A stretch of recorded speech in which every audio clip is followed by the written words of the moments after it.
Part 3 of this tutorial is the last in this tutorial series and should prepare you to complete your own video. Remember to open your video PowerPoint presentation and continue to build on it as you listen to this tutorial. Though we covered animation techniques in Part 2, we will revisit animations by introducing emphasis animations as part of demonstrating how to insert a voiceover. We will also illustrate how to adjust slide timing and lastly show you how to save your project in a common video format called MPEG-4 so that you can upload your finished video to YouTube. If you complete the homework at the end of this tutorial, you will have created your summer video minus the music track. We will use your MPEG-4 video file as a starting point for Video Workshop 1. Let's start by taking a look at how Lakeisha included an emphasis effect and a voiceover on her guiding questions slide. This slide makes use of a couple features that we haven't seen yet. The first feature is the use of emphasis animations. In this particular case we have two. One is an underlining of the text and the other is a pulsing of this figure over here. The other effect is the animation of voice or addition of voice. Lakeisha explains the guiding questions on this slide. So let's take a look at how these are implemented. So what I'm going to do is just highlight this first row of text here. And you'll see if you look in the animation tab, you'll see that there's an underline emphasis. So if you look here in the list, you've got an entrance effect, which you've seen already. Emphasis effects, this is an underline emphasis effect, and so each one of these lines of text has this emphasis effect in it, and you treat those just like you would an entrance effect. The question mark circle here is a pulse emphasis, so you can see that under the emphasis there. Okay, and lastly, the little microphone, or not microphone, little speaker here basically is a voiceover that Lakeisha did to show the to talk about these guiding questions. So let's have a listen. How do you start a business? The underlining. How much money is needed to start and operate a business? What math content is involved in the daily running of a business? What makes a business successful?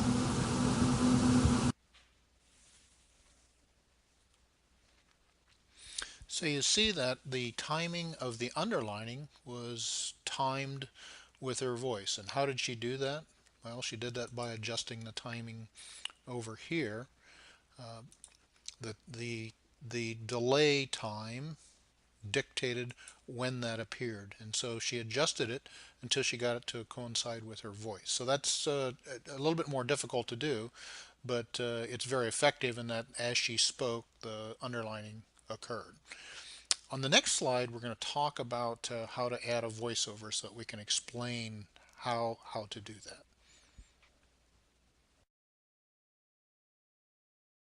So now let's talk about voiceover. Voiceover is simply a way of adding your voice to a slide to explain something. It's relatively simple to do. What I've done is I've set up the slide first. I've typed my text on it. I've animated the text so that every time I click my left mouse button, a new line of text will be added to the screen. So we're ready to do the voiceover. Click on the slideshow tab and then click on record slideshow and then start recording from current slide. Leave these two boxes checked, and when you're ready to go, start recording. Now, one of the things that is very helpful is if you've written a script ahead of time so that you can read it. If you do that, it's not going to be nearly as hard to create the voiceover. So that's just a word of advice. So let's click Start Recording. And when we start recording, it goes into PowerPoint goes into slideshow mode, and basically it's waiting for me to click my left mouse button. So when I do that, it introduces that first line of text to the slide, and I talk about that first line of text, which is voiceovers are simply a way of adding an explanation to the slide. When you add your voice to the slide, it's a powerful way to emphasize your message. Your voice and text should be synchronized to make it look more professional. And lastly, don't read every word on the slide like I just did, because that um, the viewer can read those words. You don't have to tell them what they are. Use your own words to describe those. So there you have it. Our voiceover is done. When you're done with your voiceover, just click the escape button and it will go back out of slideshow mode.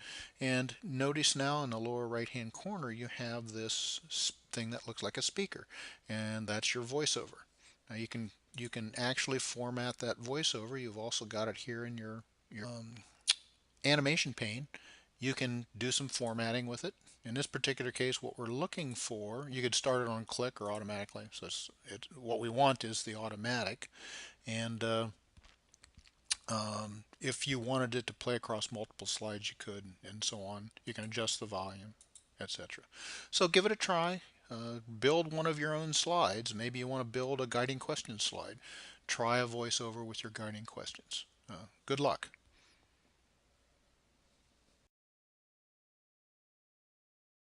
In this effect, we're going to look at inserting a video inside of your video.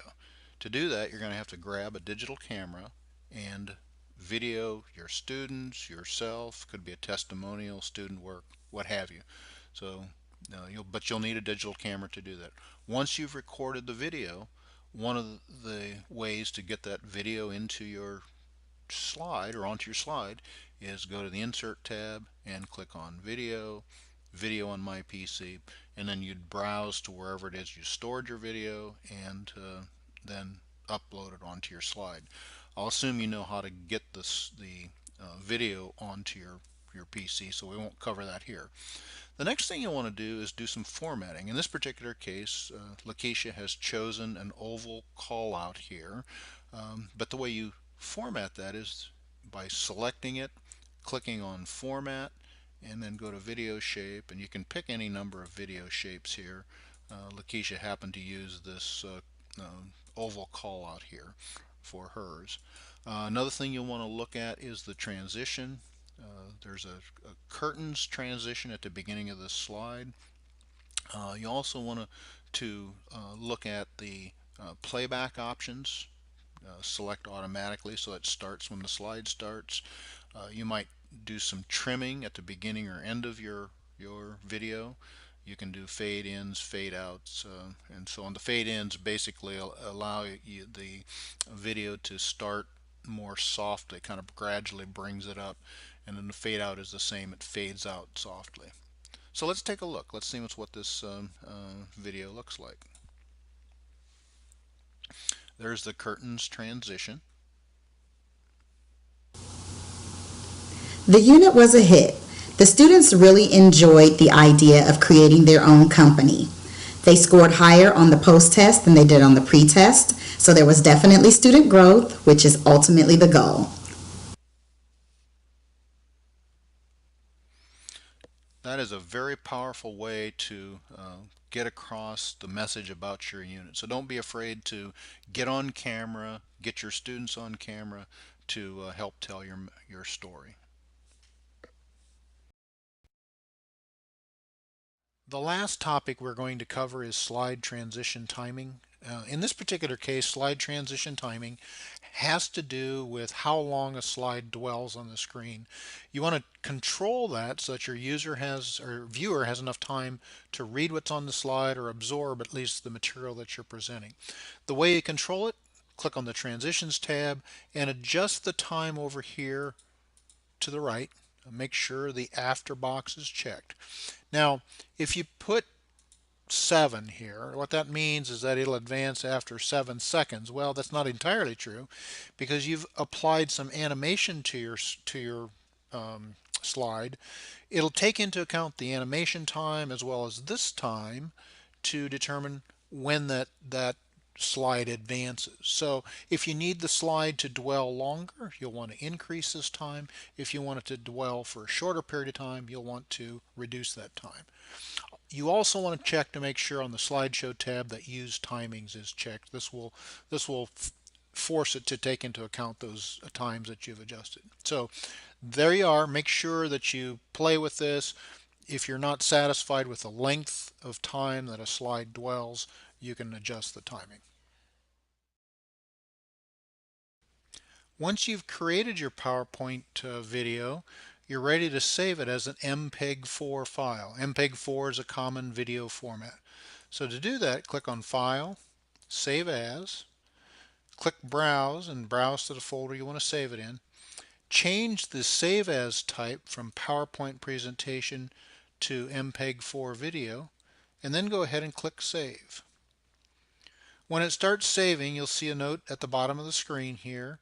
You'll also begin to see a bar graph begin to form here that shows you the progress. And it takes a while because there's a lot of information in these videos. Once you're done saving it, you can go ahead and open it up and play it just like you would any video file. To maximize your learning, you have homework. Sorry. Keep in mind that if you complete the homework assignment, you will have substantially completed your entire summer video minus the music track. To start, open PowerPoint and select a theme from the Design tab. Your first slide should be a biographical slide where you introduce yourself, the school you teach at, what grade and subject you teach, and what your unit's about. You might include your picture, your school logo, and the like. Then, create slides for the hook, big idea, essential question, challenge, and sample guiding questions. Include voiceovers on those slides that require a bit more explanation. For example, you might do a voiceover on a slide that discusses both the big idea and the hook. Or the guiding questions slide is a great place to explain the focus of the guiding questions. A word of advice: don't read the items on the slide, but embellish what is there. Animate your slides, including text, pictures, or other objects. It's more entertaining to watch a scene that has some motion to it, and it creates a way for the viewer to focus on one thing at a time. Add transitions between all your slides, including timings that allow the viewers to grasp what's on each slide. Add credits to the end of your video, including CEEMS sponsors such as the National Science Foundation, the University of Cincinnati, and your local school district. You might also add anyone who has helped you with your video, including other collaborators, your coaches, and so on. Finally, create a video file in MPEG-4 format, which you will use with Movie Maker to complete your video. If you do all these things, you'll have substantially completed your summer video. Good luck. Congratulations, you've made it to the end of the video. As always, we have a number of references you might use to further enhance your video skills.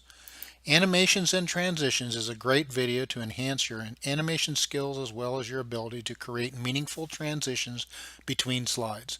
This reference is an 8.5-minute video by SkillPath Seminars. The second reference is a 4-minute video by gcflearningfree.org on the subject of applying transitions. Reference 3 is a 2.5-minute tutorial on voiceovers by TeachUComp. Reference 4 is Lakeisha's video, and reference 5 is the PowerPoint presentation that was built to create the video.